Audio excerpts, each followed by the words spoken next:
Hey, Mike, just wanted to ask a couple of questions about play calling on a couple of the plays. After looking at the film, in hindsight, would you have gone for one after that first touchdown, or gone for a more conventional 2-point attempt, or still went with a trick play on that The on first that left? after the first touchdown, Yeah. yeah, I believe Coach Wilcox had spoke on that. That was kind of a decision that he had made pregame of what he wanted to do in that situation. We actually had our field goal team on the field there. That was a special teams play. Okay. And on the last field goal attempt, rather than putting the game in the hands of a very inconsistent kicker with 2 minutes left against a team who had a kicker with a huge leg, in hindsight, might you have opted to be a little bit more aggressive trying to put the ball in the end zone, or just stuck with a field goal attempt? Yeah, I think obviously when you go back and look at it, that's something that, in hindsight, obviously it didn't work out the way we anticipated. We thought we had a good run with multiple options there. We could keep the clock running. We felt like we were in a good spot from a field position standpoint, and we also, had not done a great job of protecting the quarterback up to that point. So definitely did not want to go backwards there in that situation, but definitely probably could have went with something different. Okay, thanks. Yep. Any more questions for Coach Bloesch? We'll go to Matt Moreno from Rivals. I know you don't want to give everything away, but getting Chandler into the game, is there certain thought process that kind of goes into when and how he'll be effective when you guys are able to get him on the field? Yeah, I mean, like I've said previously, something that we talk about every week is how can we get our best players on the field, and with where we're at with injuries at a lot of different positions, trying to create some different looks for the defense is something that we're trying to do to move the football. And so we're exploring all options and exploring all personnel week to week to give ourselves the best chance to win. We'll go to Jake Curtis from Cal Bears on SI. Yeah, Mike, how would you assess how the offensive line has played, particularly in terms of pass protection? Yeah, not great. Not great. I mean, obviously the pass protection has been an issue. We want to be aggressive and push the ball down the field. We had some really big opportunities that we left on the field with some 7-man protections, and so that was definitely disheartening to go back and watch that on tape and see guys running wide open down the field on some of those plays. So we got to continue to do a good job of coaching those guys, getting them better, but then also putting them in situations that are maybe a little bit more conducive on those shot plays. We'll go to Steve Croner from the SF Chronicle.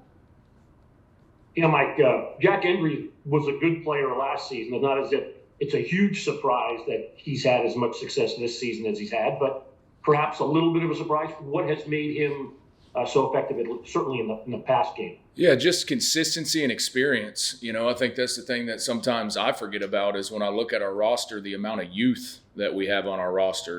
With Jaden being out, Jet's a young guy with, Nick Morrow's a freshman at left tackle. Mikey Matthews is a young guy. Isaiah Hunter's a freshman. So we have a lot of youth on our offense, and to have a guy that has played a ton of snaps. I think he played more snaps than anybody in the country last year at the tight end position.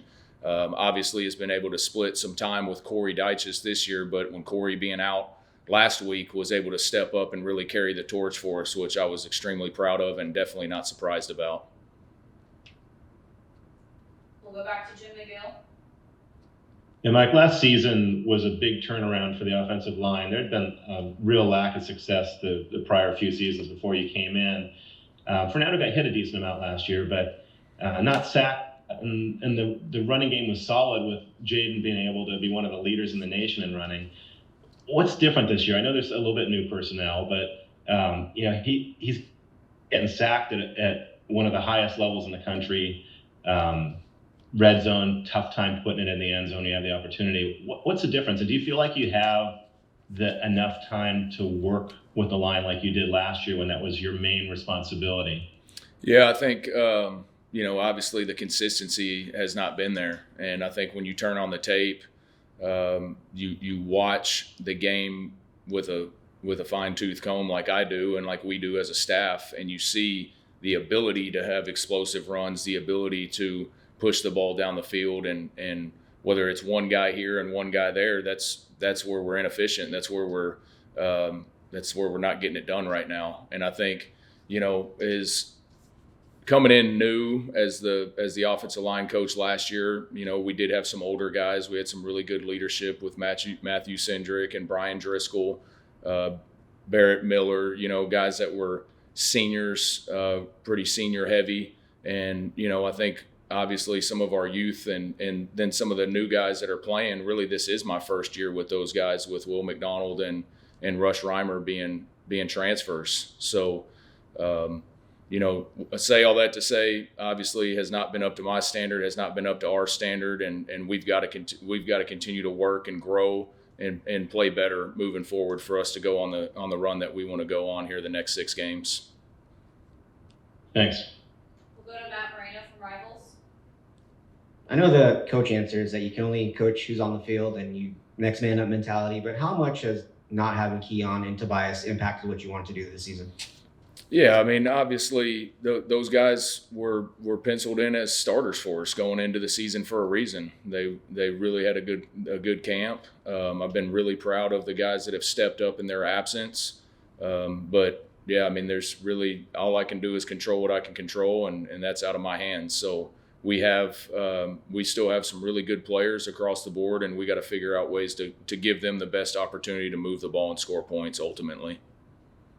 And it feels like, after some of the poor offensive performances, we kind of come back to the same themes. But are you seeing things in practice that give you promise or a feeling like, hey, this thing can turn at any moment? Oh, yeah, for sure. I mean, when you watch the tape and really look at it, it's one false step here. It's the depth of a route, things that are all coachable, correctable.